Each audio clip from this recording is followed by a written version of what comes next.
leyendas del terror suelen ser solo eso, cuentos para asustar a los niños antes de dormir. Pero en las sombras de la realidad, a veces surge una figura tan monstruosa, tan malvada que supera cualquier ficción. John Wayne Gacy fue uno de esos monstruos, una criatura que caminó entre nosotros, disfrazada de vecino amable, pero con un corazón podrido de maldad. Esta es la historia de un hombre cuyo nombre se ha convertido en sinónimo de horror y cuya sonrisa de payaso escondía un secreto tan oscuro que aún hoy, décadas después, provoca escalofríos. Bienvenidos a la pesadilla en la vida real. Bienvenidos a la historia de John Wayne Gacy. Gacy nació el 17 de marzo de 1942 en Chicago, Illinois. Su vida comenzó como cualquier otra, pero su infancia fue un campo fértil para la oscuridad que crecería en su interior. Su padre, John Stanley Gacy, era un hombre brutal, un alcohólico violento que descargaba su frustración y odio en su hijo. Nunca serás un hombre, repetía, mientras lo golpeaba y humillaba. John Jr. anhelaba desesperadamente el amor de su padre, pero solo encontraba rechazo y dolor. A los 9 años de edad, un amigo de la familia abusó sexualmente de él. Cuando tenía 11, se golpeó la frente con un columpio y como consecuencia se le formó un coágulo de sangre en el cerebro, que pasó desapercibido hasta la edad de 16 años, cuando comenzó a sufrir desmayos. Estos años formativos sembraron la semilla del monstruo que estaba por emerger. La relación con su madre, Marion, fue más cercana, pero el refugio que encontraba en ella no podía contrarrestar el veneno constante de su padre. El joven Gacy comenzó a aislarse, desarrollando una personalidad sumisa y reprimida, escondiendo sus verdaderos deseos y frustraciones bajo una máscara de obediencia. Sin embargo, detrás de esa fachada, el odio y la confusión crecían, alimentando una rabia interna que más tarde se convertiría en una tormenta de violencia. En su adolescencia, Gacy comenzó a experimentar con su identidad. Su atracción por otros hombres lo llenaba de culpa y vergüenza, sentimientos que no podía reconciliar con la rígida moral de la época y el desprecio de su padre. Fue un joven tímido, sin muchos amigos, que prefería evitar la confrontación directa, pero que internamente luchaba con deseos oscuros que no comprendía. A medida que crecía, Gacy se convirtió en un maestro en ocultar su verdadero yo, desarrollando una máscara de normalidad que utilizaría para engañar a todos a su alrededor. Tras graduarse de la escuela secundaria, Gacy se mudó a Las Vegas, donde trabajó en una funeraria. Allí, rodeado de la muerte, Gacy comenzó a explorar sus fantasías, las más siniestras. Pasaba horas solo, contemplando los cuerpos sin vida y alimentando un mórbido interés por el control y la dominación que más tarde caracterizarían a sus crímenes. Finalmente, regresó a Chicago, decidido a encajar en la sociedad y dejar atrás sus oscuros deseos, pero el monstruo dentro de él ya estaba tomando forma. A lo largo de los años 60 y principios de los 70, John Wayne Gacy trabajó arduamente para una fachada de normalidad, intentando ocultar las oscuras inclinaciones que lo definían en su vida privada. En 1964, Gacy se casó por primera vez tratando de consolidar una vida familiar. Sin embargo, el matrimonio estuvo marcado por dificultades, especialmente en el ámbito sexual. Gacy sufría de problemas que hicieron casi imposible que la pareja tuviera hijos. Ese mismo año, experimentó por primera vez una relación con otro hombre, un evento que comenzaría a revelar su verdadera orientación sexual y sus impulsos reprimidos. Posteriormente, Gacy se mudó a Waterloo, Iowa, donde asumió el rol de gerente de un restaurante de KFC, que era propiedad de sus suegros. En apariencia, llevaba una vida estable y respetable.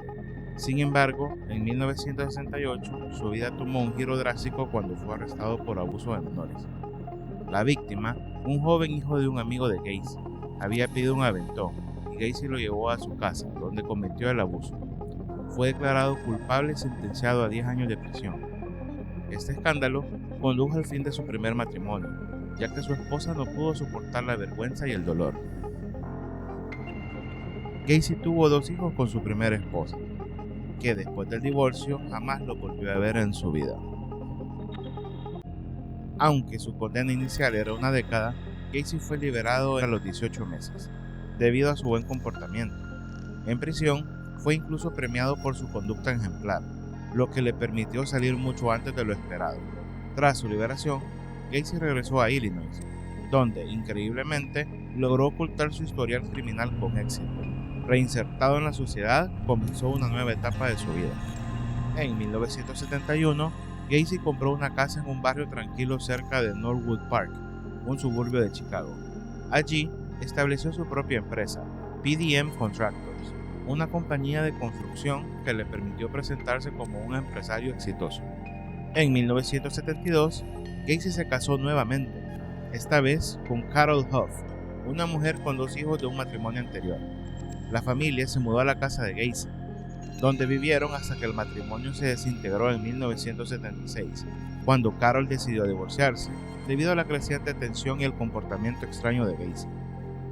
Pese a sus antecedentes, Gacy se convirtió en un miembro influyente y respetado en su comunidad. Su habilidad para ocultar su pasado y proyectar una imagen de ciudadano modelo le permitió involucrarse activamente en el Partido Demócrata, donde comenzó como voluntario limpiando las oficinas del partido.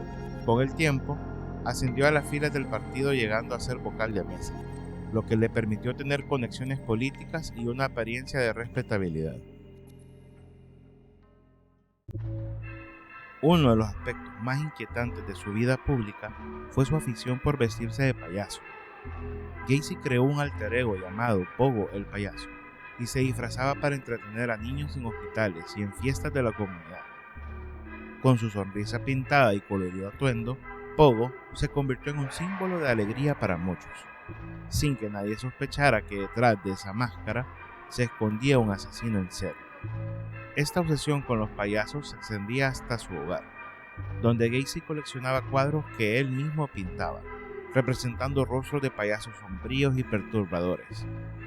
Estos cuadros, junto con los objetos alusivos, llenaban su casa y creaban una atmósfera macabra, que, sin que nadie lo supiera, atormentaba a sus víctimas cuando entraban en su hogar.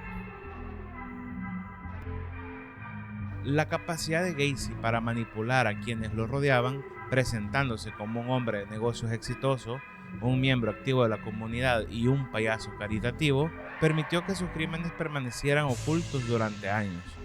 Fue solo después de que su doble vida fuera expuesta que la gente comenzó a darse cuenta que la sonrisa de Pogo no era más que un disfraz para ocultar a un monstruo. En 1972 y 1978, Gacy cometió una serie de crímenes que sacudieron a Estados Unidos hasta su núcleo. Atrajo a jóvenes y niños a su casa, con promesas de trabajo, dinero o simplemente bajo el pretexto de una fiesta. Pero una vez adentro, el verdadero Gacy se revelaba. Las víctimas eran engañadas para ponerse esposas, creyendo que era parte de un truco de magia, pero no era un juego. Gacy disfrutaba del poder que tenía sobre sus víctimas, de la desesperación en sus ojos cuando se daban cuenta que no iban a salir con vida. Gacy torturaba a sus víctimas con una brutalidad inimaginable. Las estrangulaba con una cuerda, apretándola lentamente, disfrutando de cada segundo mientras la vida se les escapaba. Luego, escondía los cuerpos en el lugar que consideraba más seguro, su propia casa. Enterraba los cadáveres en el sótano, en un laberinto de tumbas improvisadas que con el tiempo comenzaron a desprender un hedor nauseabundo, tan fuerte que los vecinos se quejaban, pero Gacy siempre tenía una excusa lista. Durante este periodo de tiempo, Gacy enfrentó varias denuncias de jóvenes que lograron escapar, pero no fueron tomadas con importancia por parte de la policía, ya que en la época que se vivía había mucha discriminación por la comunidad gay. Mientras Gacy perpetraba sus crímenes, su familia vivía en una especie de ceguera voluntaria. Su esposa, Carol Huff, comenzó a notar el extraño comportamiento de Gacy, su ausencia durante largos periodos de tiempo y el creciente olor en su casa que cada vez que le preguntaba a Gacy, él tenía una explicación plausible. Con el tiempo, la relación se deterioró y se divorciaron en 1976, 2 años antes de la captura de Gacy. Gacy había logrado mantener su fachada, cuando en realidad el sótano bajo sus pies albergaba los secretos más oscuros.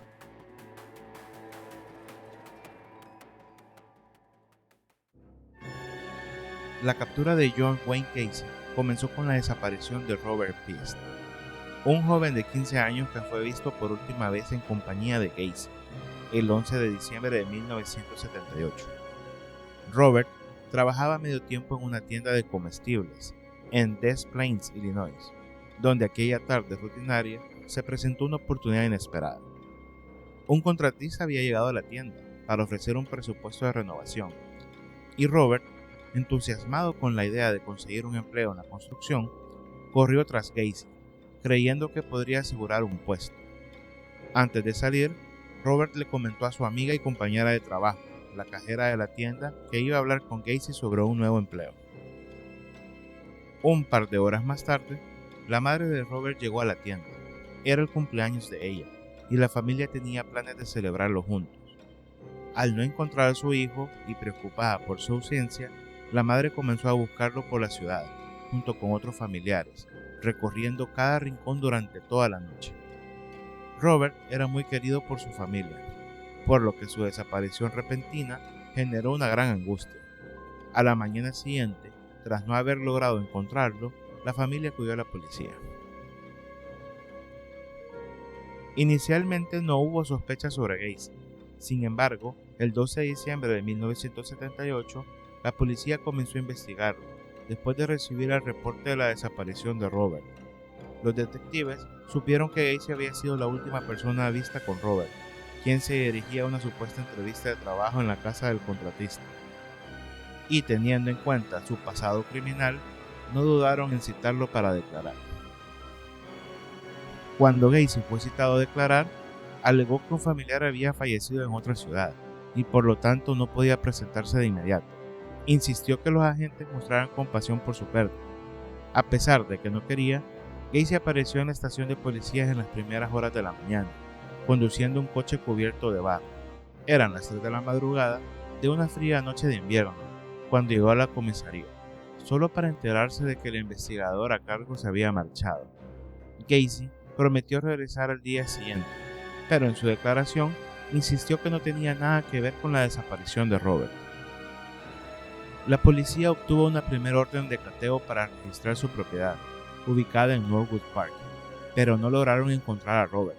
Sin embargo, se encontraron con una casa decorada de manera macabra y aterradora, lo que aumentó sus sospechas. Durante la búsqueda, encontraron una parte de un recibo del supermercado donde Robert había sido visto por última vez. Este pequeño hallazgo fue clave, además que la policía insistió debido al pasado criminal de John. El 22 de diciembre de 1978, Gacy, agobiado por la constante vigilancia policial, acudió a sus abogados y les confesó sus crímenes. Reveló que había comenzado a matar en enero de 1972, cuando, al clavar un cuchillo en el cuerpo de un joven, experimentó una sensación de excitación, lo que lo llevó a seguir asesinando. Confesó haber matado a 33 personas e indicó a la policía la ubicación de 29 de los cuerpos. La policía también estaba atando cabos. Descubrió que el recibo encontrado en la casa de Gacy había llegado ahí, porque en un acto de broma, la cajera, amiga de Robert, lo había colocado en el bolsillo de su chaqueta. Esto permitió a las autoridades obtener una nueva orden de cateo. Esta vez, el olor en la casa de Gacy los condujo hasta los cimientos, donde encontraron enterrados más de 20 cadáveres. El 29 de diciembre de 1978, tras 6 días de excavaciones, la policía ya había desenterrado 27 cuerpos. Gacy también confesó que el resto de las víctimas las había arrojado al cercano río de Des Plaines. Todos eran jóvenes, muchos apenas adolescentes. La captura y confesión de Gacy revelaron uno de los casos más espeluznantes de asesinato en serie en toda la historia de Estados Unidos. El día que Gacy llegó con un coche lleno de barro, venía a desaparecer el cadáver de Piest, el cual lo había tirado al mismo río. El juicio de Gacy Comenzó el 6 de febrero de 1980 y se convirtió en uno de los más seguidos por los medios de la historia del país. Durante el proceso, se revelaron detalles escalofriantes de sus crímenes. Gacy, sin mostrar remordimiento, intentó defenderse, alegando que no era responsable de sus actos debido a un trastorno de personalidad múltiple. Pero los psiquiatras que lo examinaron determinaron que estaba completamente consciente de lo que hacía. Después del juicio que duró semanas y que fue seguido por millones de personas, Gacy fue declarado culpable de 33 cargos de asesinato. La sentencia fue clara, muerte por inyección letal. Pero Gacy, siempre desafiante, continuó negando la magnitud de sus crímenes. Sin embargo, el peso de la evidencia era abrumador y el veredicto fue recibido con alivio. El 10 de mayo de 1994, después de pasar 14 años en el portador de la muerte, Gacy fue ejecutado por inyección letal en la prisión estatal de Menard, Illinois. Sus últimas palabras, llenas de desprecio, fueron "Kiss my ass". Un final frío y sin arrepentimiento, para un hombre que había sembrado el terror en los corazones de tantas familias. Su muerte cerró un capítulo oscuro en la historia criminal de Estados Unidos, pero las cicatrices que dejó en las familias de sus víctimas y en la conciencia colectiva del país nunca desaparecerán. Durante los 14 años que pasó en prisión, solía pintar con óleo. Su tema favorito, los payasos. Dijo que usaba a su personaje de payaso como un alter ego. Sus pinturas también incluyeron imágenes de Blancanieves y del asesino en serie Jeffrey Dahmer. Muchas de sus pinturas se vendieron en una subasta después de su muerte. Los crímenes de John Wayne Gacy dejaron una huella profunda en la cultura popular, convirtiéndolo en un símbolo del mal. Su figura inspiró libros, documentales y películas, como la serie To Catch a Killer en 1992 y la película Gacy en el 2003. Documentales como Conversation with a Killer exploran su mente perturbada a través de entrevistas en prisión. Gacy también ha inspirado personajes en series y películas de terror, como el asesino payaso de American Horror Story y Pennywise en It de Stephen King. El legado de Gacy es un recordatorio de la oscuridad que puede esconderse tras una sonrisa amable, de los horrores que pueden desarrollarse en los lugares más inesperados. Su historia sigue siendo un tema de estudio y de fascinación morbosa, un testimonio de la capacidad humana para el mal absoluto. En la memoria colectiva, John Wayne Gacy no es solo un hombre, es la encarnación del terror que se esconde en las sombras, esperando el momento para atacar. Algunos señalan la pobre relación con su padre, alcohólico y abusador, un trauma en la cabeza, los consiguientes desmayos en su adolescencia, como la base de sus actos. También se especula que la matanza de jóvenes era la expresión subconsciente del odio a sí mismo por su propia homosexualidad.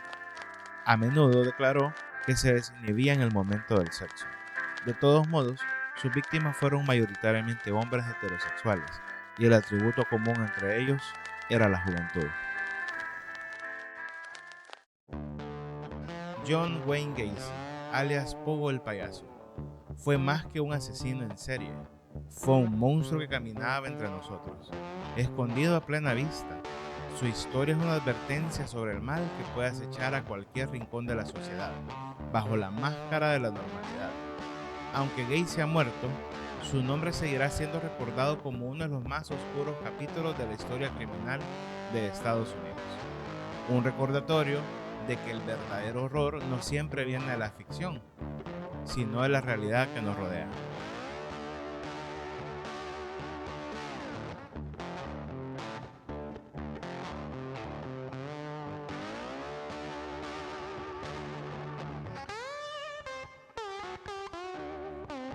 Gracias por ver este video. No olvides suscribirte al canal y darle me gusta para más contenido como este. Estaremos pendientes de tus sugerencias y comentarios. Nos vemos en el próximo video. Chao.